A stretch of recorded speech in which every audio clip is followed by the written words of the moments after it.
Okay, so this morning we're joined by Kathy Doolan, Managing Director and founder of Rhythm Time. Right, so we'll jump straight in by asking you why you set up Rhythm Time in the first place. Well, I was, as you said, a music teacher. That was my background. I've got no business background at all, but I'd always wanted to run a business. I don't know why. I think I wanted the freedom to work when I wanted to work. This is before I had children. I wanted to run a business. I always fancied doing it, but I've no idea why. And I had a couple of ideas. One was a dating agency and one was a cafe where musicians could come and play. But instead of doing that, I got married instead, and then I had children. And when you have children, it changes everything again. But I still wanted to run a business. But I was also passionate about my music. And what I found was that when I was teaching piano, a child would come and not be able to feel the pulse. They couldn't sing in tune. Basics of elements of musicianship and music they couldn't do.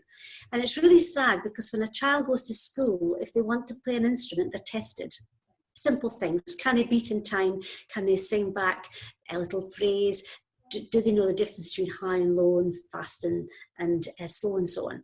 And these things could be taught. And if a child doesn't pass these little tests, they don't get the chance to play an instrument. And I really am passionate about music and children learning to play an instrument. Not to be fantastic musicians, but it's a great skill to learn, and you do ensemble work and you meet other like-minded people and you can travel about with school trips and things.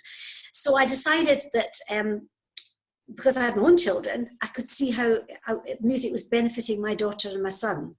So I thought, well, the business idea must be something to do with music and to do with children, because that's what I was passionate about. So I started Rhythm Time in a very small way, 21 years ago, quite a long time ago. Before mobile phones, before internet, before marketing fancy things and all that. It was very, very basic, flyers, handing them out, and it just grew and grew. And it's fantastic now. So I'm really proud of it. What is it that you enjoy most about being self-employed nowadays? Again, it's the freedom it gives you. You do have to work incredibly hard. If anyone thinks it's going to be an easy option, it's not. And because it's yours and you're passionate about it, it can become part of your life. And it takes over sometimes. And if you work from home, you have to be very strict with yourself that there's home time and there's work time, and try not to let the two overlap as much, if you can. First of all, I enjoyed teaching the children. That was my passion at first. So that was the first thing. Then as I grew, I enjoyed training other people to take the classes so I could expand and become bigger, because you can't be everywhere at once. So you have to decide if you want to be a one-man band or be bigger. So I enjoyed the training of the teachers. So I liked working with the mums and the children and the training of the teachers.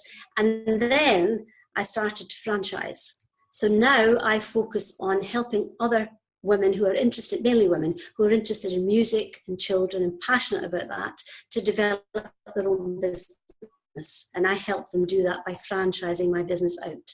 So it's changed over the years. In what struggles that you've faced that you're happy to share with us? Well, first of all, when I started to expand, it was getting the right staff on board. And it's very important to get the right people to work with you. I've made some bad choices in the past, and I've made some really good choices in the past. But it's good to wait for the right people to come along, because they will make or break your business. So you have to get the right people. So I have made mistakes with staffing issues. I've got some fantastic staff, but that can be it's a big learning curve. If you've never employed anyone before, you've got to get your employment contract, you've got to get everything right, set up correctly. So it can be a challenge. And then it's great when it's all working, and then they just leave and you have to retrain somebody else. So there's that constant turnover of staff, which can be a challenge. Do you have any advice for people, Kathy, who are looking to start their own business, but they're a little bit nervous about doing that? First of all, do something that you're really passionate about. That's the first thing. And don't think it's an easy option, because it's not. You have to work very, very hard to be successful, because you're creating your own income. But it's also wonderful, but you do have to work very hard. You have to be very organised. And I would say seek advice from experts. Go to a business expert to find out what contracts you should have in place. What do you need? So I would always say, go to the experts. You'll have to pay for that. You might have to go to an accountant and a lawyer and a bank, but it's worth investing that money to get the best advice so that you start on the right track. I probably didn't do that when I should have done. It took me quite a long time to sort things out. So I would say seek expert advice, even if it does cost you money. It is an investment for the future of your business. Do you want to just tell me a little bit more about it nowadays and what type of people that you're looking to attract to it? Well, the business has changed drastically from when I started with the little CD player, tape recorders, iPods, docking stations, marketing. Very, very sophisticated now. iPhones and technology's made a big difference. And